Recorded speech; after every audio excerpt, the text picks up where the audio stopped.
রাজ্য সরকারকে সে দায়িত্বটা তুলে নিতে হবে। বন্ধুগণ, আমি নতুন করে বলবো না, শুধু বিগত দিনে কয়েকটা কথা বলেছিলাম তিলোত্তমা কাণ্ড নিয়ে। আপনারা নিশ্চিতভাবে দেখছিলেন না মিলছে কি মিলছে না। আমি বলেছিলাম তিলোত্তমার সাথে যে অন্যায়টা হয়েছে, এ ধর্ষণ খুনটা শুধুমাত্র মাইন্ডকে ডাইভার্ট করে দেওয়ার জন্য হয়েছে। এর পিছনে অনেক বড় রহস্য আছে। আমি বলেছিলাম বারাইপুরে যখন মিটিং এ এসেছিলাম, যদি রেকর্ড থেকে আপনারা জানতে পারবেন। আর আপনি গত কয়েকদিন আগে বিভিন্ন পেপার পত্রিকাটা দিয়েছিল, খেয়াল আছে যে আমার তিলোত্তমা বোন এদের অন্যায় অনেকটা জানতে পেরে গিয়েছিল। ওটি রুমের মধ্যে এদের মৎস্য হতো, ওটি রুমের মধ্যে এরা পিকনিক করত, সেইগুলো জানতে পেরে গিয়েছিল। এর বিরোধিতা করেছে বলে আজকে ওনাকে নাকি এ কথা, এই পানিশমেন্ট হিসেবে তাকে এই ঘটনা তার সাথে ঘটানো। আমি আবারও বলছি, রেকর্ড হচ্ছে, যদি সিবিআই সঠিকভাবে তদন্ত করে, আজকে এই বিজয়গঞ্জ বাজারে বলে যাচ্ছি, আমার কথার সাথে মিলিয়ে নেবেন। যদি সিবিআই সত্যিকারের অর্থে দোষীদেরকে শাস্তি দিতে চাই, মিলিয়ে নেবেন। আমি বলে যাচ্ছি, যদি আমার নামে নোটিশ আছে আমি প্রস্তুত আছি, কারণ আমার মন আমাকে দেখা দিচ্ছে যেভাবে একটার পর একটা এভিডেন্স তারা ডিস্ট্রয় করেছে। আমি বলতে আপনি মিলিয়ে নেবেন। তার আগে বলে দিচ্ছি, আপনারা দেখেছেন কি সুপ্রিম কোর্টে নাকি আমাদের সিবিআই যারা মামলাটা দেখছে মাত্র 27 মিনিটের একটা ভিডিও ফুটেজ পুলিশের পক্ষ থেকে দিয়েছে। বাকি ভিডিও ফুটেজ কোথায় গেল? আমি আপনাদের বলে রাখি, যদি ভিডিও ফুটেজটা কোনো সময় পাবলিক হয়, সেটা বলে দিচ্ছি, দেখে নেবেন, মিলিয়ে নেবেন। ওই ভিডিও ফুটেজটা যে অপারেটিং করার দায়িত্ব ছিল ওই সন্দীপ ঘনা, সঞ্জয় রায়ের আসার আগে আর পরে ভিডিওটা পাওয়া গেছে, খোঁজ নিয়ে দেখবেন।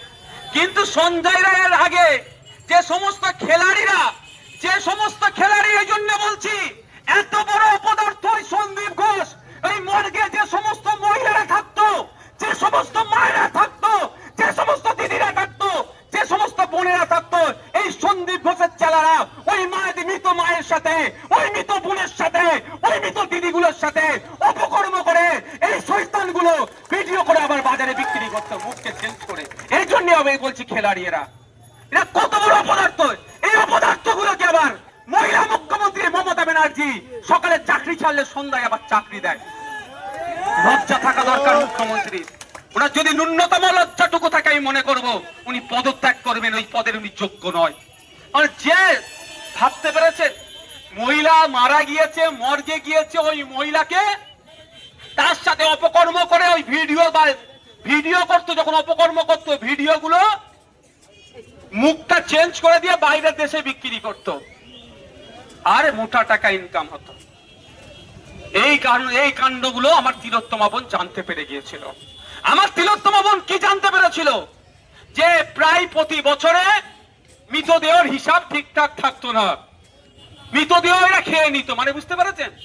একটা সময় ছিল না, আপনারা শুনেছেন না, বলে অমুক প্রধান আমার পায়খানা খেয়ে নিয়েছে। আরে কি রে ভাই,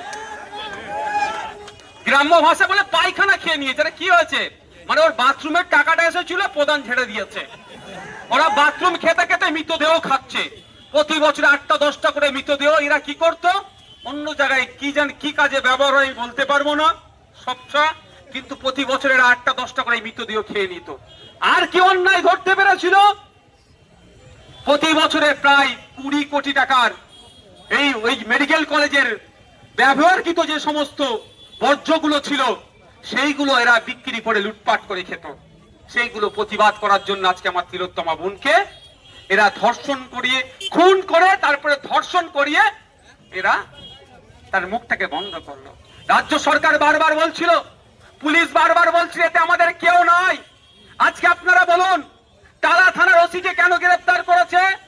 বেশ কিছু কারণ দেখিয়েছে। তার মধ্যে একটা কারণ হচ্ছে যথা সময়ে এফআইআর করেনি। আপনারা শুনলে অবাক হবেন, সন্ধ্যে 6টার পরে এফআইআর, আপনার পোস্টমর্টম করার নিয়ম নাই।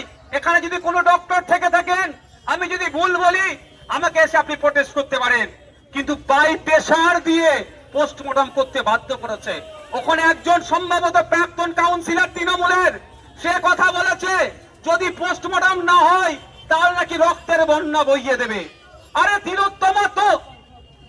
তিলোত্তমাকে খুন করলো, ধর্ষণ করলো, তারপরে তো তড়িঘড়ি কেন? এর মধ্যে তো ডাল মে কুছ কালা হ্যায়। কালা টাকারা এখানে বলে যাচ্ছি বিজয়গঞ্জ বাজারে। সিবিআই যদি সঠিক তদন্ত করে, হ্যাঁ আমি আবারও বলছি, সিবিআই যদি সঠিক তদন্ত করে তাহলে দেখতে পাবেন দুবাই থেকেও কিছু কালপিটকে নিয়ে আসছে, যারা তিলোত্তমার সাথে অপকর্ম করে দুবাই তারপরের দিনে পালিয়ে গিয়েছে। মমতা ব্যানার্জির সিনেমা ধন্য তারা যদি করে, তবে কতটুকু কি হবে বলতে পারবো না, কতটুকু কি হবে বলতে পারবো না, আমি কবে বিচার পাবে আমি বলতে পারবো না। আমি যদিও একজন আইনসভার সদস্য, সব কথা আমি বলতে আর পারছি না, গায়ে অনেক জ্বালা করছে, কিন্তু বলতে পারছি না, কারণ আমি একজন আইনের সভার সদস্য। আমি যদি সাধারণ মানুষ হতাম অনেক কিছু এখন বলে দিতে পারতাম, আমার কিছু দায়িত্ব আছে তো, সেটা পালন করতে হচ্ছে, বাধ্য হয়ে করতে হচ্ছে।